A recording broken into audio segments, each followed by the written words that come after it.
magíster en Flaxo y doctor en ciencia política en la New School for Social Research. Es especialista en educación, ha sido ministro de Educación, además ha tratado temas sobre partidos políticos, gobernabilidad y democracia. Entre sus obras más reconocidas y recordadas están pues Los Jóvenes Rojos en San Marcos y El pensamiento arcaico en la educación peruana. Es para nosotros grato y quiero agradecerle por su participación y es un honor tenerlo para los comentarios de esta publicación. Los dejo con el profesor Mitchell.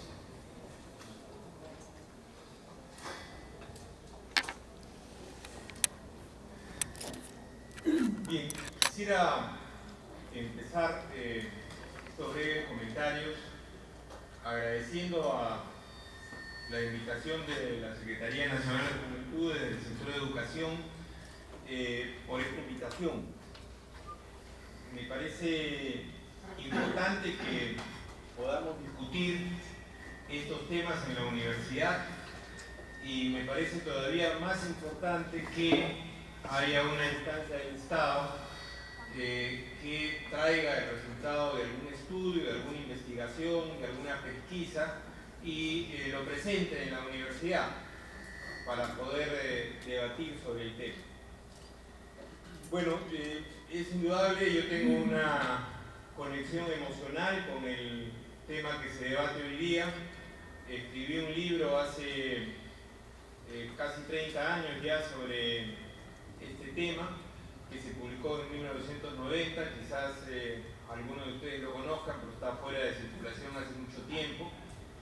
Y escribí también otro tema, otro libro, mejor dicho, relacionado con el tema, un pequeño folleto de 80 páginas el año 2004, que se llama El pensamiento arcaico en la educación peruana.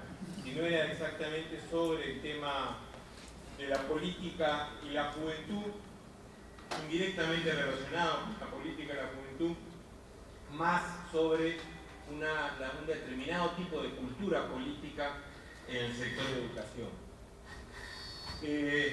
Bien, dicho esto, quisiera en una primera parte hacer algunas reflexiones sobre el contexto de este tipo de investigaciones, más que sobre el texto mismo. Hay un lugar común muy difundido, ¿no? Como decía Thomas, se le ha mencionado, hay cosas que de tanto repetirse, por más que sean mentira, se convierten en verdad. Pero el problema es que cuando se convierten en verdad empiezan a tener consecuencias en la realidad. Y esto es lo que ha pasado con uno de los estigmas que rodean a esta universidad y en particular a la ciudad universitaria y en especial a esta facultad, ¿no? Estamos en la mata del estigma. Se achaca a San Marcos el de ser un foco terrorista, pero no se recurre a la historia. Y hoy ya en mi libro Los Jóvenes Rojos traté de explicarlo con cierto detalle a través del planteamiento del libro y a través de la voz de los protagonistas. Pero sin embargo, sobre ese punto poca atención se prestó. Sendero Luminoso jamás ha sido una fuerza importante en esta universidad, pero nadie se ha prestado la más mínima atención para estudiar el tema, reflexionar sobre el tema. No lo fue en los años 70, cuando yo estudié en esta universidad, ¿no? Y cuando, como dice el libro Los Jóvenes Rojos, habían 13 grupos maoístas en la política sanmarquina actuando. Sendero era uno de esos grupos, estaba entre los marginales de esos grupos, digamos así. Jamás ganó un centro federado ni la federación universitaria. En esa época habían centros federados y federación universitaria. No lo fue tampoco en los 80s, a partir del año 79, las fuerzas que después forman Izquierda Unida ganan la federación universitaria y la mayoría de los centros federados, y hasta aproximadamente el año 91-92 mantiene esta hegemonía Izquierda Unida a través de diferentes grupos en la federación universitaria y en la mayor parte de los centros federados, y en el tercio estudiantil, por supuesto, jamás Sendero Luminoso ganó en esa época ningún tercio estudiantil. ¿Y quién desbanca a Izquierda Unida? El Fujimorismo. El Fujimorismo desbanca a Izquierda Unida ganando 2 años seguidos el tercio a la Asamblea Universitaria y aprovechando esa ganancia para cerrar la Federación Universitaria y la mayoría de los centros federados. Lógicamente lo hace sobre la base de una crisis que ya existía en esa época, ¿no? Bueno, pero ¿qué importa lo que haya pasado en la realidad? Porque el caso es que San Marcos sufrió una intervención militar más, porque ya había sufrido otras anteriores por periodos cortos en los 70, en los 60, en los 70 y en los 80, y en décadas anteriores también, aunque quizás más cortas todavía, una intervención militar más que duró hasta el año 2000, ¿no? Y que llevó a que hubiera una compañía. Ustedes saben cuántos hombres tiene una compañía del ejército peruano, tiene 500 hombres, ¿no? Y establecieron un campamento, un cuartel del ejército peruano en el gimnasio durante casi 10 años en esta universidad, porque decían que era un foco terrorista, ¿no? Obviamente quien ordenó esa operación militar lo hizo como una operación de inteligencia, como los especialistas de inteligencia llaman una operación de divertimento de inteligencia, ¿no? Para, digamos, hacer algún tipo de maniobra, de maniobra política en un momento determinado. Yo he escrito bastante sobre esto, he escrito una pila de artículos, principalmente periodísticos, sobre esto, que he llamado siempre de modo general el negocio del Sendero Luminoso, ¿no? San Marcos ha sido parte del negocio del Sendero Luminoso. ¿El negocio de quién? De la derecha peruana. La derecha peruana tiene varios negocios, no solo uno. Uno de sus negocios es Sendero Luminoso. Por supuesto, este fenómeno tuvo realidad entre 1990, básicamente, entre 1980 y el año 2005, como subversión armada. Pero esa guerra se terminó y de ahí para adelante la derecha lo ha seguido usando, administrándolo políticamente, una vieja táctica de inteligencia por lo demás. Se administra al grupo terrorista una vez derrotado para sus fines políticos, generalmente fines tácticos de corto y mediano plazo, ¿no? Y quizás un poquito de plazo más largo de repente, si se les ocurre, ¿no? Y San Marcos, dentro de esa maniobra de inteligencia y dentro de ese negocio político de la derecha peruana, ha sido el punching ball, ¿no? Ha sido el punching ball. Desafortunadamente esto coincide con un debilitamiento del movimiento universitario, con un debilitamiento del movimiento estudiantil, ¿no? Causado por diversas razones. La principal de ellas no ha sido nuevamente Sendero Luminoso, ¿no? Ni los grupos de izquierda y de ultraizquierda que han habido en esta universidad, ha sido el abandono del Estado, ¿no? El abandono del Estado que comienza en los años 60. Comienza cuando la izquierda expulsa a Sánchez, el año 1967 o 68 de esta universidad. Después de que Sánchez, vía una maniobra de las que sabía hacer muy bien, ¿no? Gana por segunda o tercera vez el rectorado de San Marcos en una asamblea universitaria, dicen que contrajo, ¿no? Comprando votos. En esa época todavía no era novedad, mejor dicho, era novedad la compra de votos, ahora ya no está. Ya más bien es la normalidad. Bueno, yo quiero subrayar esto. ¿Por qué? Porque me preocupa qué tan lejos del estigma está este estudio. Esa es mi preocupación central. ¿Qué tan lejos del estigma está el estudio? ¿No? Lo he leído. Efectivamente no se enloda con el estigma, y los felicito a los autores porque eso me parece importante, que no se enlode con el estigma, ¿no? Con este negocio político de la derecha peruana, que tuvo el año pasado uno de sus últimos eventos cuando se infiltraron 2 policías, ¿no? Muchos de ustedes se deben acordar, porque ha tenido muchísimos eventos en esta facultad, en esta ciudad universitaria y en esta universidad. Ahora bien, ¿cuál ha sido digamos, uno de los propósitos de fondo de este estigma sobre San Marcos, ¿no? De la organización de esta mentira sobre San Marcos. ¿Cuál ha sido el objetivo de fondo? El objetivo de fondo ha sido anular a la universidad pública y en especial a la Universidad de San Marcos como una productora de pensamiento crítico. Ese ha sido el fondo de la cuestión, ¿no? Y en buena medida lo han logrado, no solo con este estigma, también con el abandono estatal, con la baja de presupuesto, el abandono estatal, la baja de presupuesto, este estigma, el deterioro del estatus de San Marcos como institución académica en la sociedad, los cambios estructurales mismos a los cuales la institución no se ha podido ponerse al día, digamos, no ha podido ponerse al día por todos estos lastres que tenía, han llevado a que surja esa mala hierba que sufrimos ahora y que es el verdadero problema de esta universidad, la mediocridad. La mediocridad de cuando puede se convierte en magia, ¿no? A veces cortamos esa mala hierba, desaparece un tiempo y ¡pum! Vuelve a aparecer de repente, ¿no? La mediocridad. Entonces, la mediocridad es el gran aliado de la derecha en liquidar el pensamiento crítico, que junto con un movimiento universitario vigoroso fueron las características que hace 30 o 40 años caracterizaron a esta universidad. Siempre en medio de gran pobreza, siempre en medio de gran pobreza. San Marcos no pudo hacer la transición de una universidad aristocrática, posteriormente de clase media alta, a una universidad de masas con un mediano presupuesto. Nunca pudo hacer esa transición. Eso nunca existió. Esto siempre fue una universidad pobre, ¿no?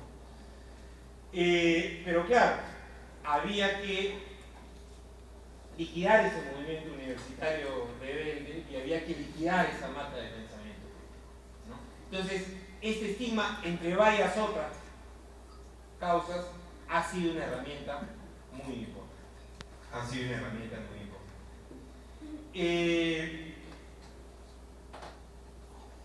Ciertamente, San Marcos ha cambiado, ¿no?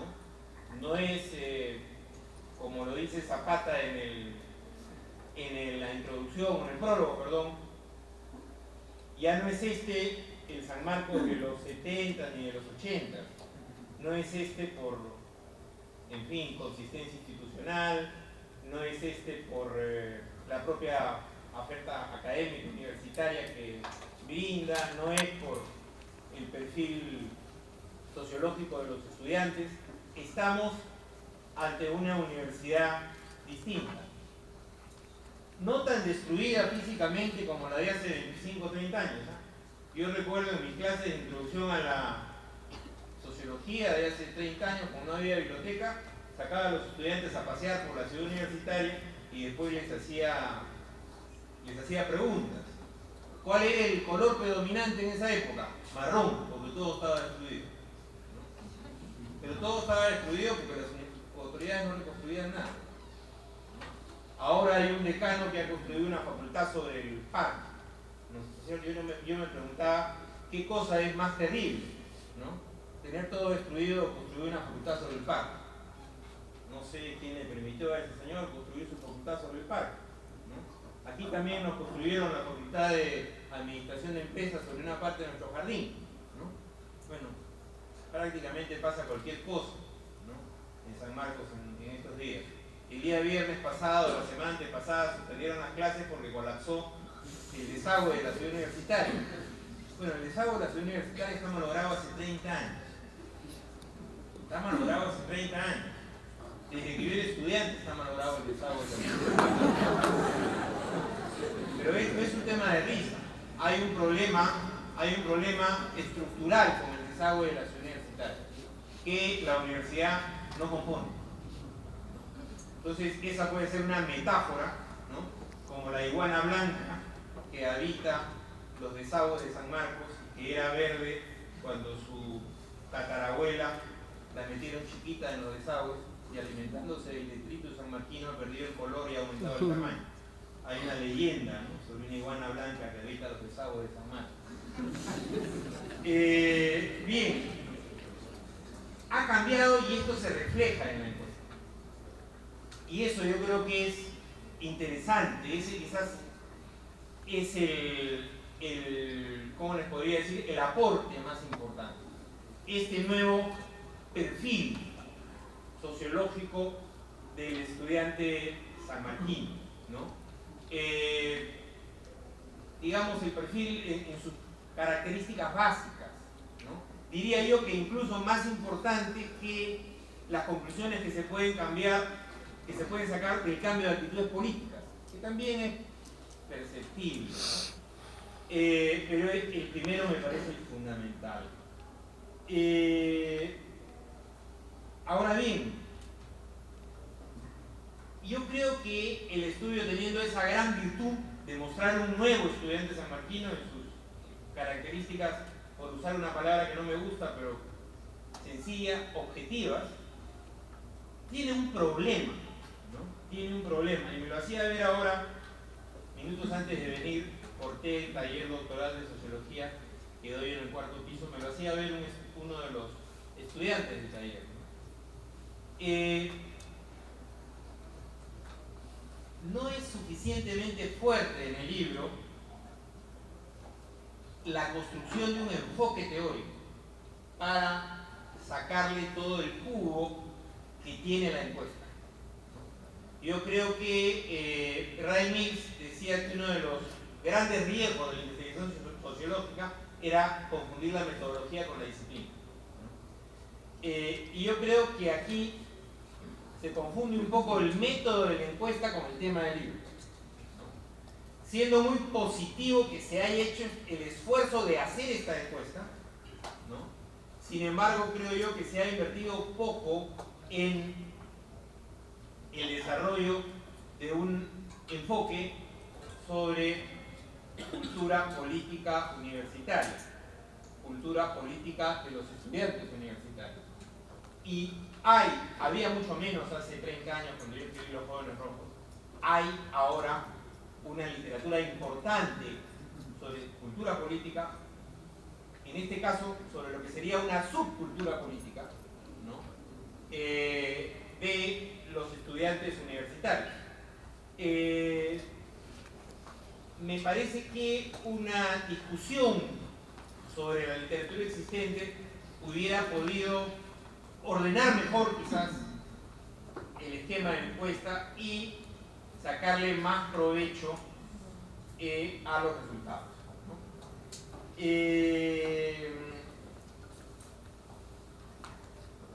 Porque las encuestas no hablan por sí solas.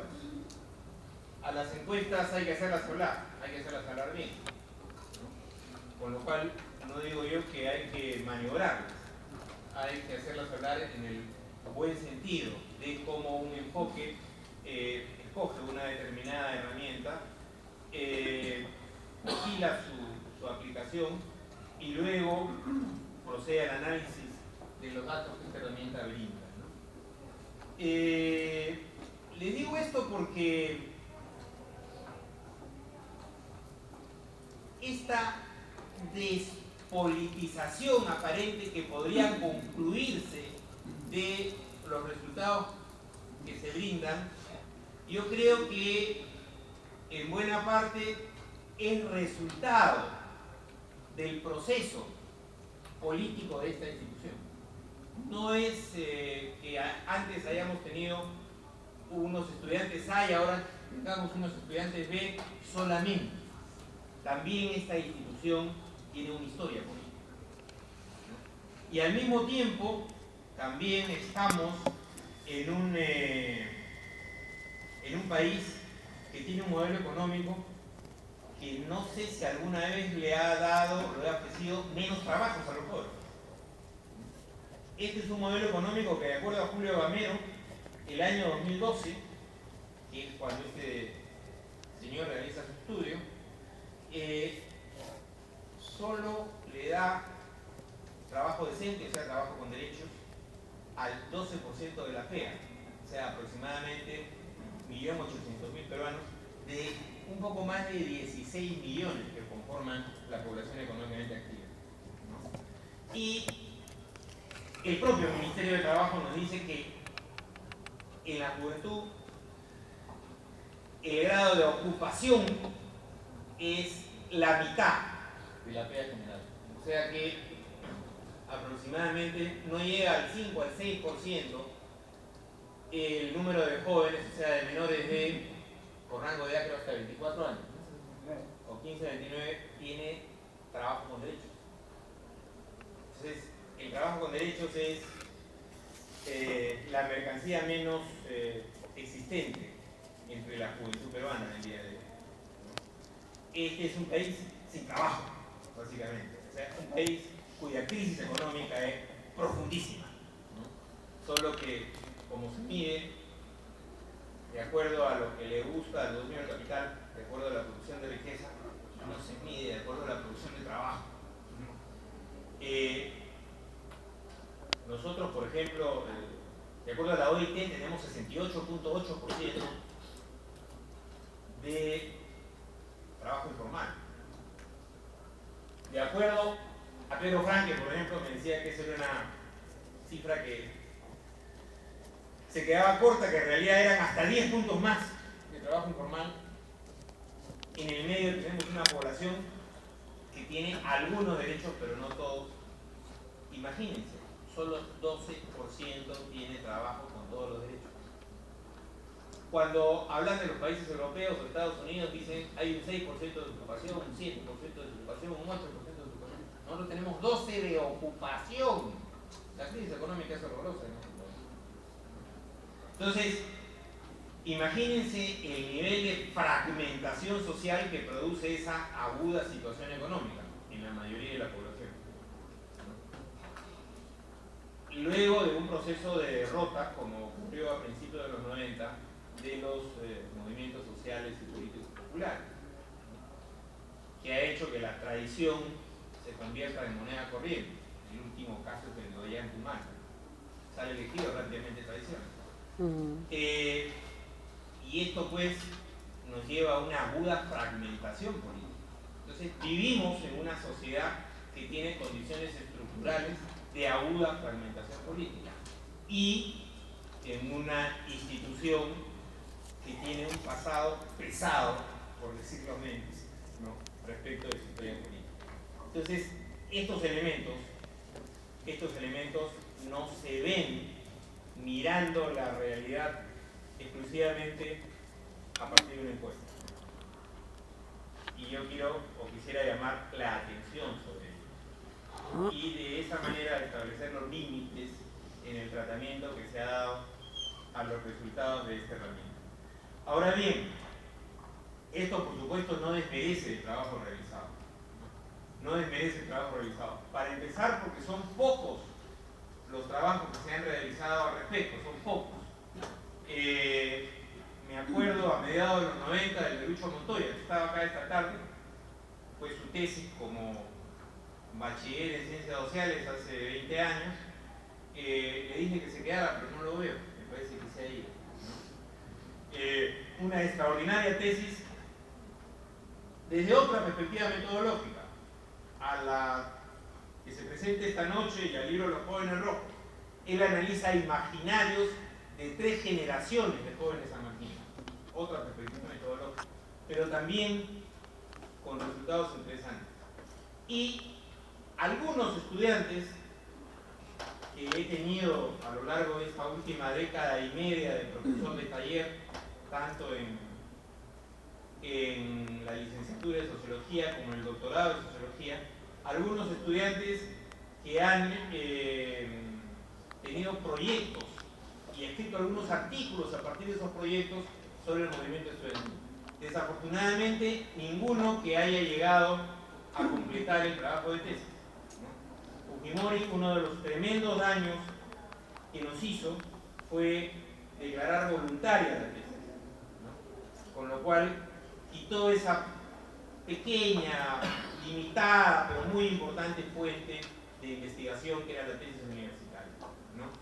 Y en el posgrado, desafortunadamente, tiene mucho prestigio matricularse, ¿no? Se matriculan en la maestría, se matriculan en el doctorado, pero parece que la matrícula es una medalla y no el diploma. Se equivocan de medalla, ¿no? Y entonces la gente no escribe tesis. Entonces, como les digo, es poco lo que se ha hecho, por eso yo felicito a los autores y felicito también a la Secretaría de Juventud que ha auspiciado este trabajo. Buenas noches.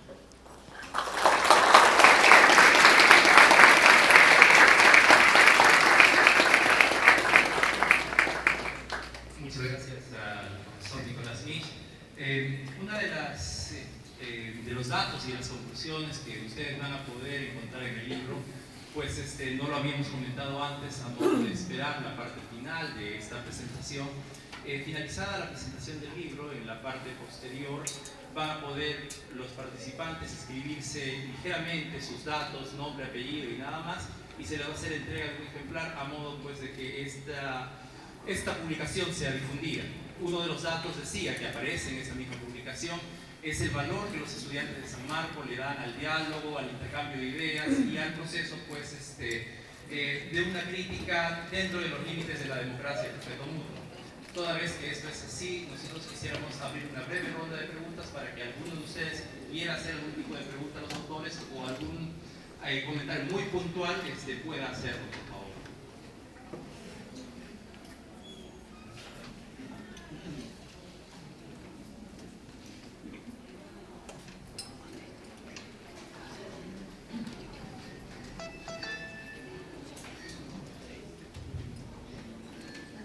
Buenas noches. Primero agradecer por la presencia de todos los de la mesa. Mi nombre es Thais Carlín, estudiante de política en la Facultad de Derechos y Política, de San Marquina, por supuesto. Bueno, la pregunta es concreta, ¿no? ¿Qué tipo de dificultades tuvieron exactamente con respecto a esta desconfianza de parte de los universitarios hacia, digamos, esta integración en todo tipo de encuestas, focus group, X temas que educación? Porque entiendo que siempre que viene una entidad del Estado, choque con los estudiantes. Gracias.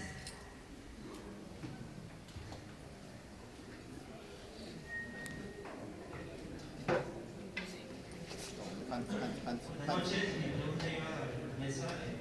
Quería saber qué opinión tienen o al respecto, tienen algún conocimiento o si es que se podría hacer política también en las universidades particulares, ¿no? Entonces ellos también necesitarían algo de conocimiento, no solo en las universidades nacionales debería de hacer política.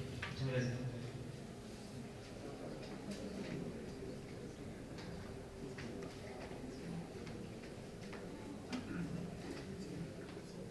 Mencionaste la desinstitucionalización al momento de hablar sobre la participación política de jóvenes y también sobre cómo es que los temas, los intereses van siendo fragmentados cada vez más.